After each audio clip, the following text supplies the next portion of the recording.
there are a lot of good ones, a lot of very good memories from my CMB experience.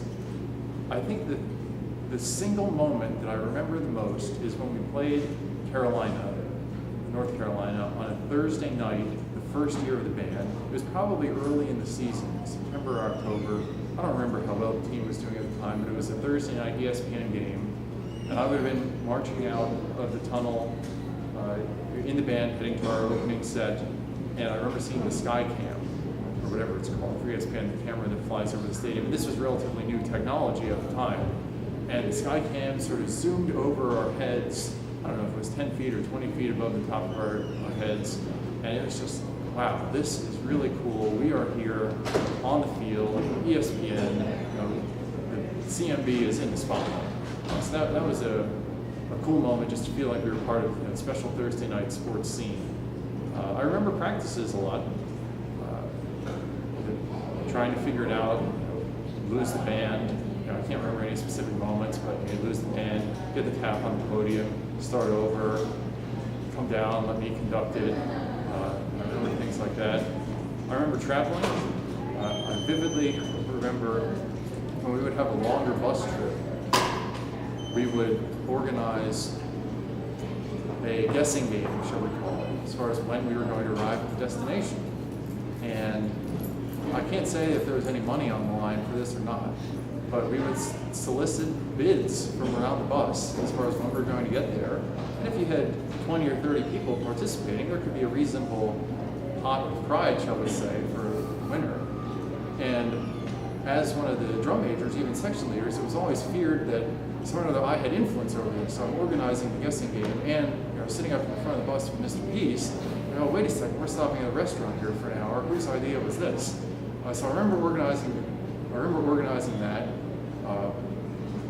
I remember we went to Boston College, and it was raining, and kind of battling the rain and figuring out if we were going to wear uniforms or not. For some reason, that sticks out in my mind. And then I also remember we went to the bowl game in Nashville. We played Minnesota in the Music City Bowl. I remember a lot about the game, although I don't remember who won. But I remember the excitement of being at the bowl game, as I do the other bowl game we went to in Idaho. But for whatever reason, the logistics of the laundry weren't well known, and laundry responsibilities came upon the uniform crew and the drum majors at the time. And somehow or another, it wound up being me and one or two other people, and all of the uniforms laying on the sidewalk, and the wheeling carts we had to put uniforms in were nowhere to be found. And I don't know exactly how we got this solved. Nobody ever recognized it was a problem. Nobody ever heard anything about it. And some magic happened there where we figured out how to get all these uniforms in these bins that didn't exist. That was, I don't know what leadership skills I developed from being a drum major, or organizational skills, or ability to simply put clothes in a bin, but it all came together at that one moment. It was like the mess was cleaned up, and we were headed on our way back to the hotel or something like that. So those are a few of the memories. At the time, the band camp was held at the English Inn, and I remember the facilities of the English Inn relatively well. Just checking in, walking around that lobby area. I remember it was very supportive.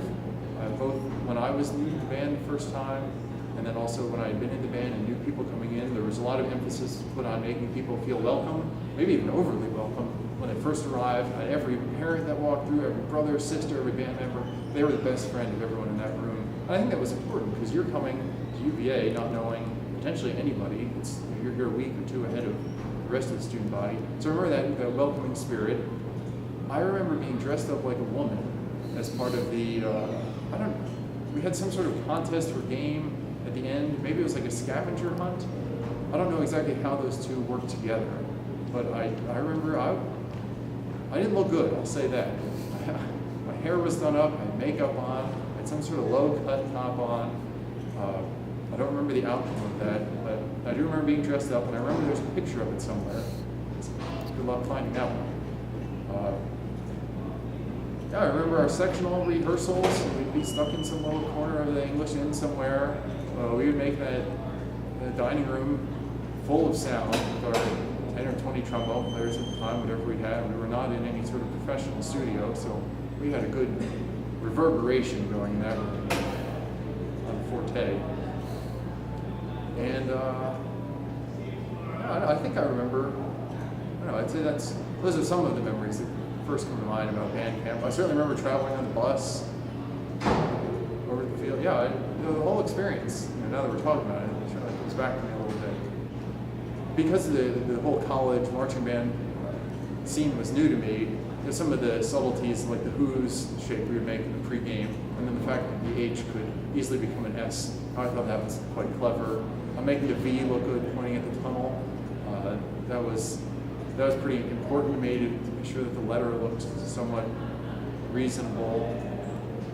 The rotunda shape looking good, that was important in the pregame. There are a lot of moving pieces to make the CMB work, and I don't think it's underappreciated by most band members. I think they see their peers working hard, but trying to keep track of it in our heads, everything that had to fall into place. And fortunately, we weren't responsible to do many of them. We were just asked to see that they were being done. And trying to keep track of that list of having the uniforms in place, having the copies made, having people show up at the right place at the right time, that was a little bit overwhelming. And you really learn to value saying thank you to people who are doing some of the things that magically happened the first year. There's cold water in that cooler all the time. Well, it turns out that somebody's been putting a lot of hours into moving water coolers around and transporting water. And thank you, Mr. Coleman. It didn't just happen automatically. There's a lot of hard work into making everything go. And I think that's stuck with me a bit, in my personal life since the band, and then also watching the band or watching other similar types of entities perform is really appreciation for what's going on behind the scenes. I mean, even this video that you're watching now, the number of hours that we put into this video is going to be tremendous. And as we're watching it now, it just sort of magically happens, right? But we should really learn to appreciate what's happening behind the scenes when you had a little bit of a look at it as drum major. I'm sure I only knew just the tip of the iceberg. The band has certainly gotten bigger since I left, and that's probably a similar theme you've heard for some others on this video. How has the band changed? So I remained in Virginia for a number of years after I left and was involved in athletics in a number of different ways. So I was at a lot of football games and watched the band. And the band has certainly become more creative in the product they've put on the field. We'd have the occasional guest performer or guest soloist come in who would join the band, and that was exciting. But it seems like the level of innovation has been increasing over time, which is good. I heard just recently there was some sort of YouTube performer I haven't heard of before. He joined the band.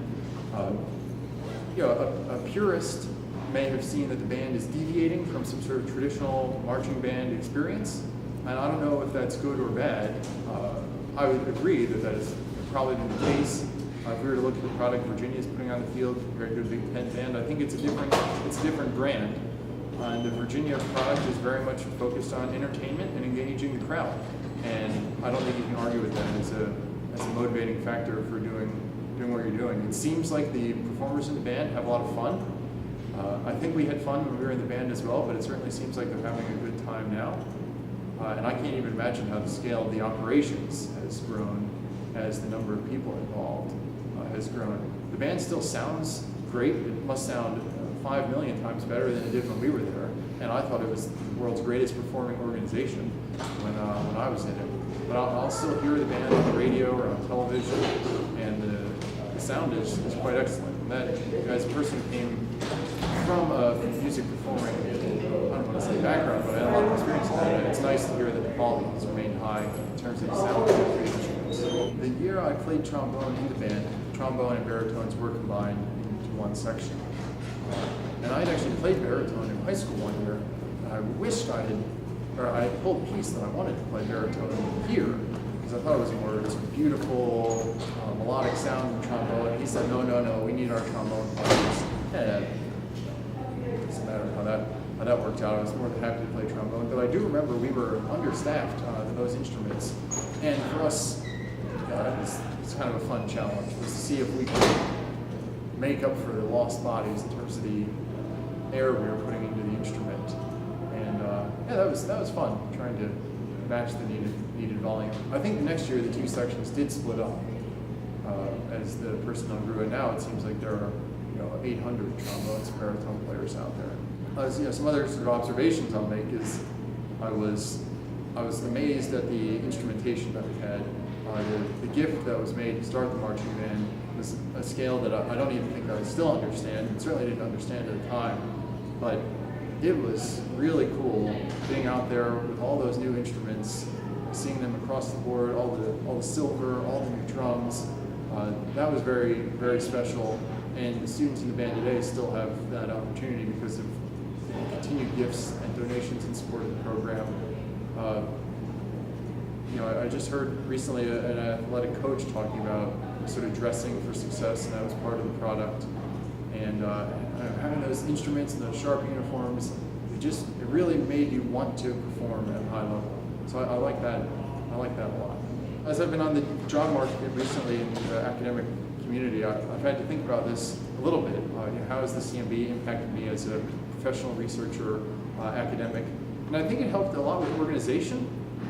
Like we talked about earlier, there are a lot of moving pieces in the band, and being able to manage all of those, or at least feel like you're managing all of those, was a skill that I believe I developed a lot when I was drum major. So the concept of tackling a big problem with a lot of moving pieces now is perhaps a little less intimidating than it would have been before my time in the band. And then I think I also have just sort of a greater appreciation for the college marching band scene. Now at Arizona State, I'll go to football games and see the band, and I appreciate knowing a little bit about what's going on behind the scenes. And it doesn't impact my career trajectory one way or the other, but it's nice to know what those students are going for. And I don't know if I would have said, hey, nice performance out there had I not been in the band here, but now I'm really motivated too because I know